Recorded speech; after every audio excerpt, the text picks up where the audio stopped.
Hey guys, it's Mrs. Longmire here. In our previous lesson, we talked about how readers track characters, and we talked about tracking one character through the whole text, the beginning, the middle, and the end, and looking at all the details.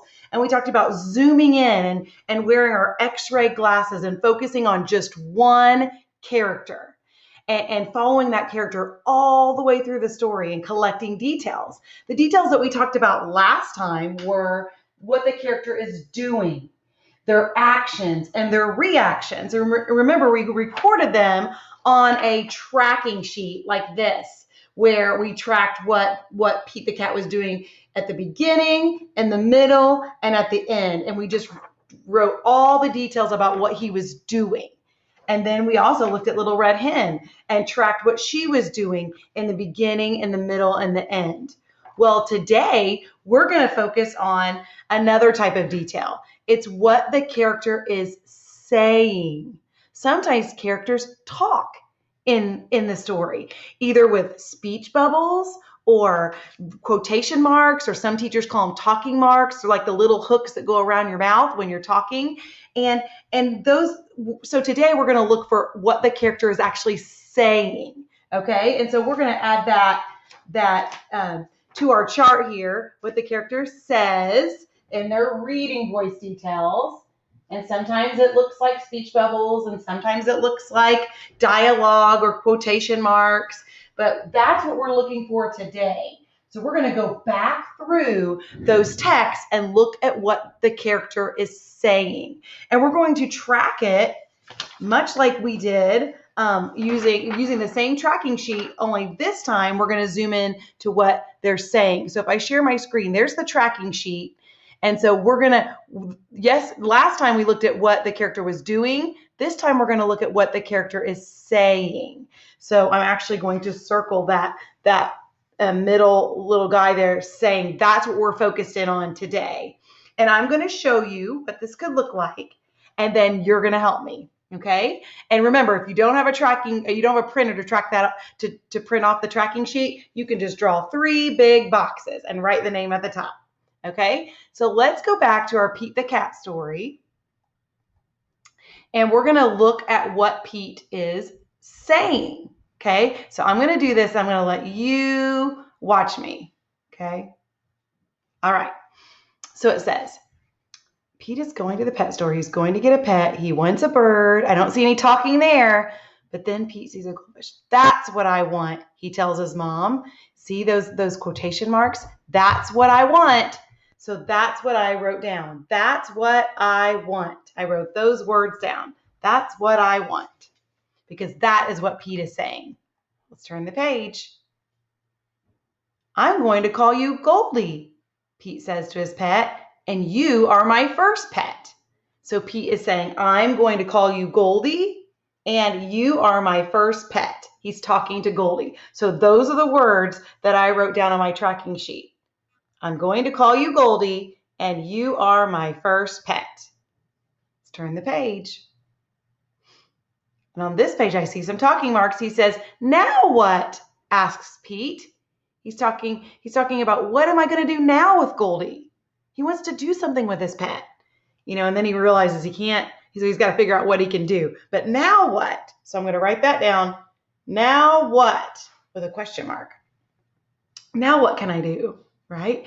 So now I'm going to move into the middle of the tracking sheet, kind of the middle of the story, where he's painting, and mom says, what a pretty painting. There's talking marks there, but those are Pete's mom. We're only tracking Pete. Remember, with our X-ray glasses, we're only looking at what Pete says.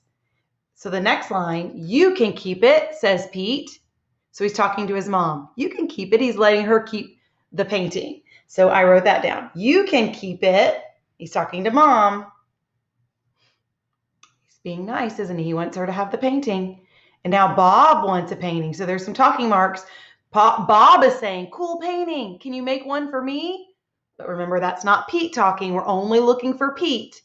Sure, says Pete. So Pete says sure to Bob because he wants Bob to have a painting too. So he paints one for Bob, and Bob loves it. And then he shows it to Tom, and then he takes one to show and tell. And the next page, there's some talking marks. It says, "This is Goldie, my pet fish," Pete tells his class. So he's talking to his class. "This is Goldie, my pet fish." I think he's pretty proud of his fish, isn't he? So he's showing all of his friends. And look, there's speech bubbles. "Cute fish, cool colors, nice work."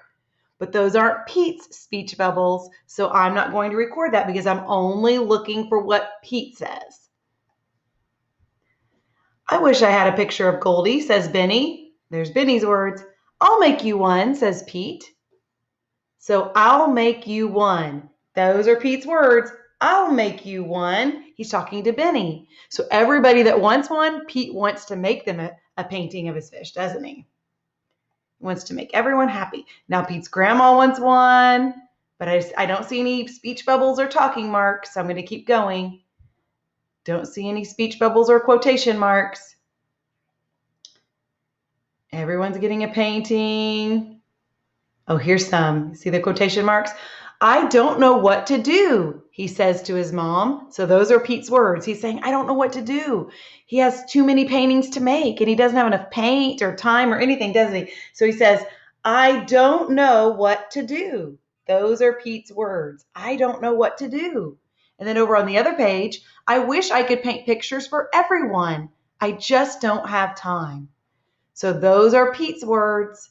I wish I could paint pictures for everyone. I just don't have time.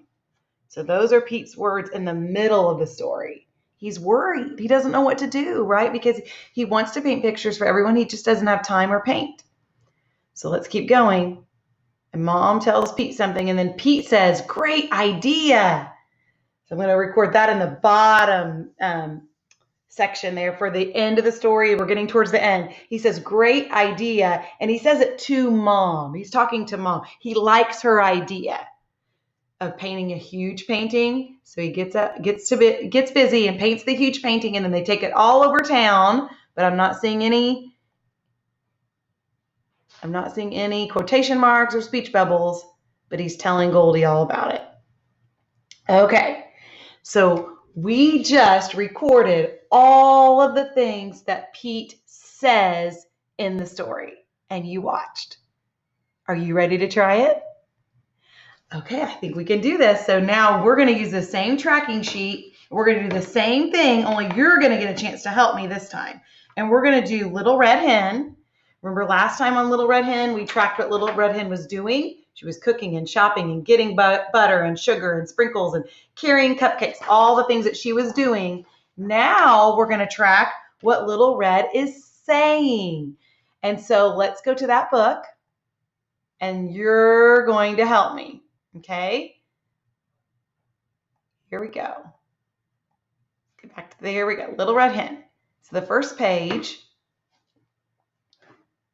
she's saying anything? Now I don't see quotation marks, but she's still saying something. What does she say? "Who will help me by going to the store for flour?" Did she say that? Who will help me? Who will help me, right? And then no one helps her. So what does she say over here? Did you say, "I'll do it myself"? Yeah, she says, "I'll just do it myself." And she did. Great job. So I wrote that down. I'll do it myself. So over here, what is she saying? She says, "I forgot to get the butter," right? Who will help me get the butter? Is that what you said? That's what she's saying. Who will help me? Look at her. She's talking to him. Who will help me get the butter? And they're talking here, aren't they? But we're not looking at what they're saying. We're only looking at Little Red. So what does she say over on this page? Do you say, "I'll do it myself"? Then I'll do it myself. I'll do it myself. And she did. What does she say over on this page? She's even opening up the sugar. What does she say? Did you say, "I forgot"? I forgot the sugar. I forgot. Who will run upstairs and get me some sugar? Who will run upstairs? right? And then what does she say on the other page? Then I'll do it myself. There's a pattern here, isn't there? I'll do it myself. On this page, what does she say? Did you say, I need more sprinkles? Yeah, she's saying, I need more sprinkles. So I wrote that down. I need more sprinkles.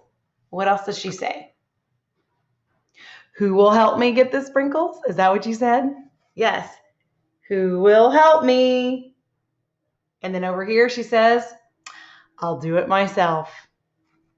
I'll do it myself. So she keeps saying the same things over and over, doesn't she? Who will help me? And I'll do it myself. Let's turn the page. What does she say over here? Did you say it is time to go? Who will help me carry the cupcakes? Yeah, it's time to go. Who will help me carry the cupcakes? Now we're down towards the end of the story. And what does she say over here? Then I'll do it myself. And she's carrying all the cupcakes by herself, isn't she? Okay, what is she saying over here? Now, who will help me eat a cupcake? Is that what you said? Yeah. And they're all running towards her for a cupcake. But what does she say? I'm sorry, sold out. Right? I'm sorry, I'm sold out. Is that what you said? Yeah. She's sold out. Do you think she's really sold out? I don't either. I think she does not want them to have a cupcake because they didn't do the work. Is that what you think? Yeah. Great job. You just helped me record all of the things that Little Red is saying in the story.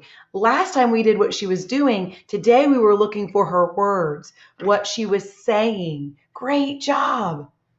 Now, if you were in Mrs. Longmire's class, I would have you practice this. Practice recording what the character is saying. And I would go back to the book we talked about last time, The Three Bears, Goldilocks and the Three Bears, and I would record what Goldilocks says in the story. And if you have a printer and you want to print out the form the blank form, you can print that out and you can write right on there. If you don't, no big deal. You could just take a piece of paper and draw three boxes and write Goldilocks at the top and record what she's saying. So if you look at this page here, it said, see the word yuck. Yuck, said Goldilocks to herself. So you could write yuck on that. That would be what you would write. You want to write all the words that Goldilocks says in the story. That's what I would have you do if you were in Mrs. Longmire's class, but your teacher might have an even better idea.